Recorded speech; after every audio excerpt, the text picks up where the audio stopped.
পথ দোহার রাজধানীর খুব কাছে হলেও নাগরিক সুবিধা, অবকাঠামো আর কর্মসংস্থান নিয়ে এখানকার মানুষের অভিযোগ দীর্ঘদিনের। এসব অপ্রাপ্তির কথা তুলে ধরে ভোটারদের পাশে দাঁড়ানোর আশ্বাস দিচ্ছেন প্রার্থীরা। ঢাকা 1 আসনের নির্বাচনী প্রচারের সবশেষ খবর জানাতে দোহার থেকে যুক্ত হচ্ছেন আতিক মেসবা লগ্ন। ভোটারদের আর কি কি দাবি রয়েছে, সেসব দাবি বাস্তবায়নে কি পরিকল্পনা করছেন প্রার্থীরা? রাত্রি গেল 2 দিন ধরে আমি এই দোহার আসনের এই জায়গাটিতে ছিলাম। নির্বাচনী প্রচারণার বিভিন্ন বিষয় আমি দেখেছি।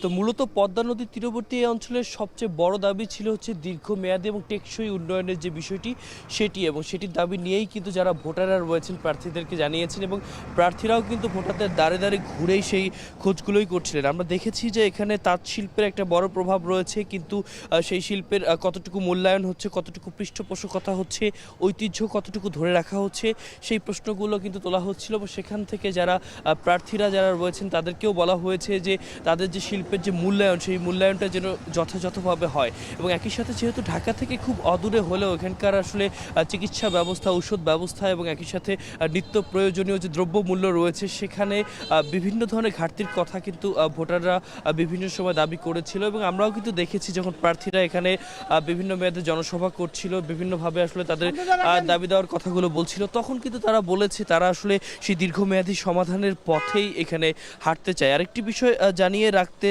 চাই, যেহেতু এই দোহার এবং নবাবগঞ্জ অঞ্চল নিয়েই মূলত এই ঢাকা 1 আসন, এবং এই 1 আসনের অনেক বড় সংখ্যার মানুষ কিন্তু আসলে বিদেশে থাকে, এবং প্রবাসী যারা রেমিটেন্স সরবরাহ করে তাদের আসলে নাগরিক সেবা পেতে বিভিন্ন সময় আসলে বিভিন্ন ভোগান্তির বিষয় তৈরি হয়। তো তাদের অভিযোগ ছিল যে নাগরিক সুবিধার জন্য খুব সহজে করা যায়, এবং খুব সহজে যেন নাগরিক সুবিধাগুলো নিশ্চিতের মাধ্যমে তারা যেন একটা টেকসই সমাধানের দিকে আসে, সেই দাবি কিন্তু এখানে যারা ভোটাররা রয়েছেন তারা করেছেন। একই সাথে আমরা দেখেছি প্রার্থীরাও কিন্তু সেই আশ্বাস দিয়েছেন। তো রাত্রে এই ছিল আমার এখান থেকে সর্বশেষ।